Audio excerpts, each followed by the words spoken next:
እስራኤል ዳንሳ እንቅልፌን አሳጥቶ ሲያጃጅለኝ አመሸ። ምኜ ነው ዲያመዲ አምጣ ስለኝ ሰጠሁት። ሰይጣን ወሰደ ነው ያለ። በቃ ወይ ግደለኝ ወይ ንብረቴን ስጠኝ አልኩት። እኔ ከዛ ቸርች ካልሞት አልሄድም ብያለሁ። ሬሳዬ ብቻ መሄድ አለበት እፈልጋለሁ አልኩት።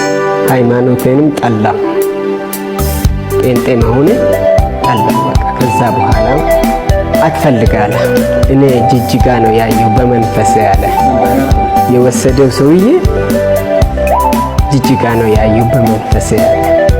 ይሄን ፍለጋ ትሞትበታለ እንጂ አታገኝም። በቸርቹን እኔ አላቅም ነበር። ሚዲያ ነው የምናውቀው እንጂ ቸርቹንም ሰውዬውን አናቅም ነበር። ስንመጣ ቅዳሜ መጣን። ፕሮግራም ነበር። ስንመጣ 8 ሰዓት አካባቢ ስንመጣ ጸሎት ነበር።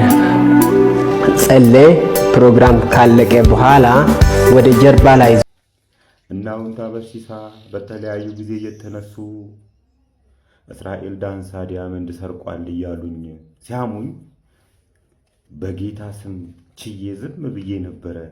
አሁን ግን በቃኝ። እውነታውን አፍረጠርጠዋለሁ።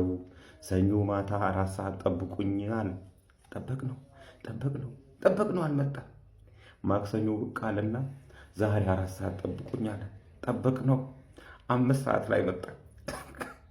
ከምሽቱ 5 ሰዓት ላይ ልክ ሲገባ 1220 ሰዎች ነበሩ ዳይሬክት ሲከታተሉት የነበረው። አሁን ስለ ዲያመንዱ አፍረጠረጣ ስል ስጠብቅ አሁን ስለ ዲያመንዱ አወራ ስል ዝባዝንኬውን እዛ ሲረግጥ ትንፍሽ ሳይል አንዲት ነገር ማለት ስለ ዲያመንዱ አንዲት ነገር ሳያወራ አበባውን ሰብስቦ ወጣ።